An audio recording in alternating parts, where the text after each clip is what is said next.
그렇잖아요. 이 전쟁이란 말이에요. 이 보이지 않는 전쟁. 이 전쟁을 치르는 것인데, 저도 성경에서 보면 그렇더라고요.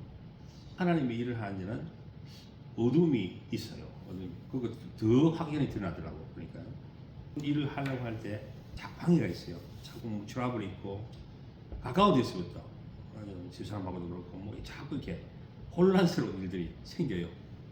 그리고 이 사역지에 가면은 이제 거기는 진짜 어둠의 세력이 있다는 게 느껴지죠.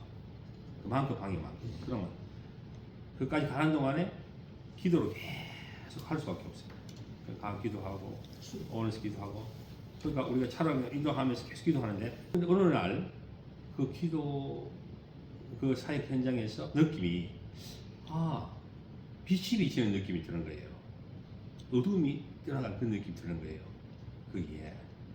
그러면서는 거기 지역이 거기가 그 테리토리가 하나님의 임재가 있는 느낌이 확 들어오는 거예요. 그러니까 뭔가 어둠이 거치고 빛이 들어오고 그러고요.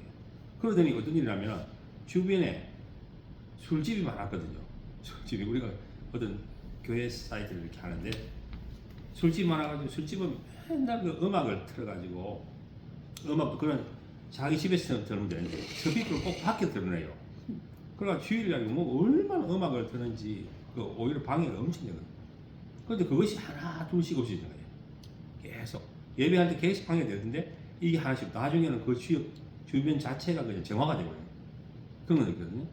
그래서 하나님이 그 어둠의 세력과의 그 어떤 전쟁을 항상 있게 되는 것을 볼 수 있어요. 우리가 하나님 일을 하게 되면 그렇죠. 우리 하지 않으면은 사실은 그게 어둠이 그대로 있겠지만 우리가 어느 하나님 일을 전쟁을 선포하고 들어갈 때는 그 어둠의 세력하고 딱 맞춘단 말이죠. 딱 맞추면서 그것이 나타나는 것이죠. 이걸 어떻게 할 거냐 할 때는 정말 기도할 수밖에 없는 것이죠.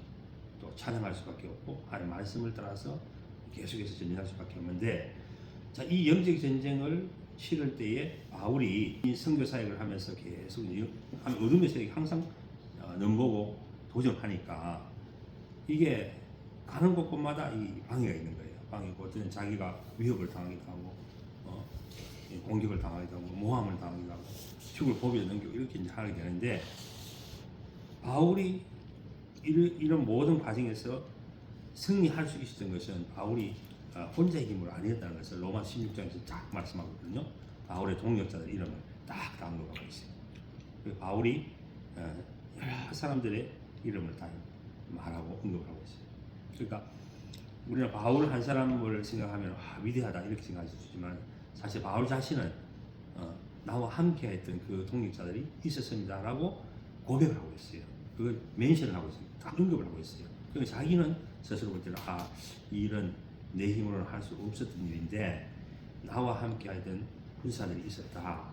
그 사람들이 믿는 사람들인데 여자도 있고 남자도 있고 또 사업하는 사람도 있고 여러 사람 다양한 사람들이 있고 또 의사도 있고 뭐 여러 사람들이 있고요.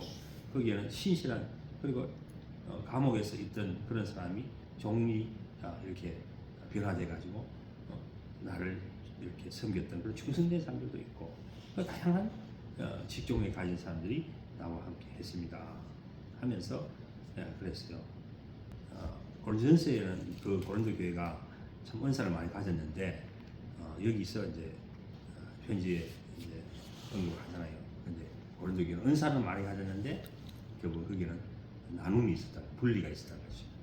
하나됨이 없었다는 거죠. 그러니까 바울이 제일 안타까워하는 걸 바로 이런 거예요. 왜 은사를 가졌으면 그 은사를 가지고 함께해서 이 일을 협력해서 동역해서 이 일을 이루어야 되는데 자신은 그렇게 해서 선교사역을 성공히 이루고 있고 마침내 자신의 모든 것을 승리로 그리고 마지막 달려갈 길을 다 마쳤는데 왜 고린도 교회는 그 엄청난 은혜를 받고 은사를 받고 했는데 왜 나눔이 있었고 거기에 하나님 원하지 않는 뜻하지 않는 그런 것을 가느냐 하면서 안타까워하면서 이 고린도전서에서 편지에서 말하고 있는 거예요. 그러니까 바울이 아볼로라고 하는 훌륭한 사람도 나의 동역자였다는 거예요. 나의 동역자였고 실제적으로는 우리는 하나님의 동역자인데 말씀하고 있잖아요. 9절에 우리는 하나님의 동역자들이다 이렇게 말씀하고 있어요. 그러니까 우리 각자는 바울만 상을 받는 게 아니라는 거예요. 다 각자 상을 받는다는 거예요. 다 심는 사람들, 물 주는 사람들, 각각 자기에게 한 대로 자기 상을 받으리라. 바울만 명성을 얻고 하나님이 인정하고 그런 게 아니고 똑같이 하나님의 일을 하는데 섬겼던 사람들은 똑같이 상을 받는다는 거예요. 앞에 있든지 뒤에 있든지 그건 중요한 게 아니라 바울이 앞에 있어서 끌고 갔지만 실질적으로는 뒤에 있는 사람 그 사람들 상을 똑같이 하나님께서는 인정하고 받았다는 거예요. 바로 이런 마음이 바로 바울이 가지고 있었단 말이에요. 그러니까 하나님의 동역자들이다.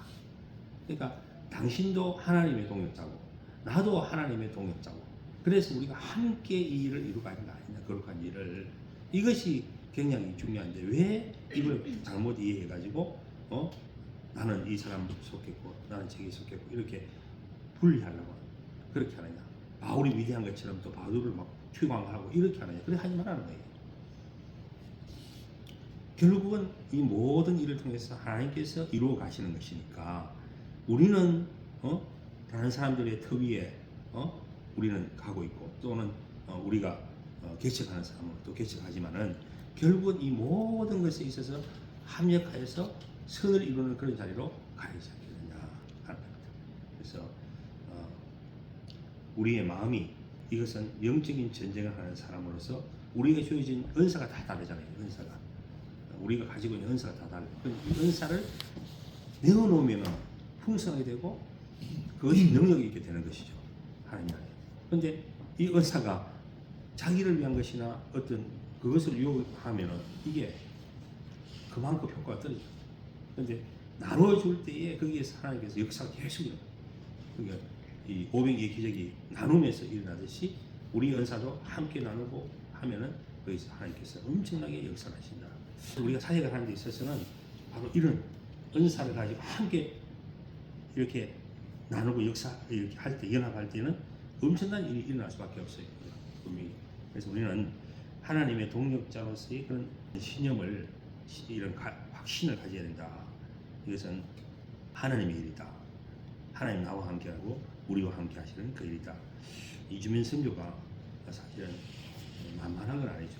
만만한 건 아니고 다 이게 나라도 다르고 또 그 배경이 우리 스모세 말씀하셨듯이 그 배경 나라가 그게 우상이라든지 다른 종교에 이렇게 있기 때문에 이 일이 영적인 전쟁이기 때문에 우리 군사로서 함께 기도하면서 해야 한다. 그래서 이 한 사람이 구원받는 것은 그 자신의 종교에서 구출되는 거예요. 구출되는 거니까 우리가 그런 마음을 가지고 할 때 이 한 사람이 바로 서면 그 군사가 또 하나 생기는 거예요. 그 군사가 다시 또 자기 가족들을 친지들을 구출해내는 그 일에 쓰임 받는 거기 때문에 이 일이 그 중체대한 일이에요. 중요한 일이기 때문에 하나님 그 일을 우리에게 충성되다고 우리에게 여기기 때문에 맡겨주시니까 우리는 함께 이 일을 하면 되겠다. 이제 2020년도에는 그런 마음으로 할 때에 원래 이제 시작했으니까 이제 내일은 한 열매를 맺을 수 있습니다. 이 마음으로 더 많은 우리 이주민 선교 동력자들이 함께해서 일이 더 크게 진행될 수 있도록 기도하겠습니다. 기도.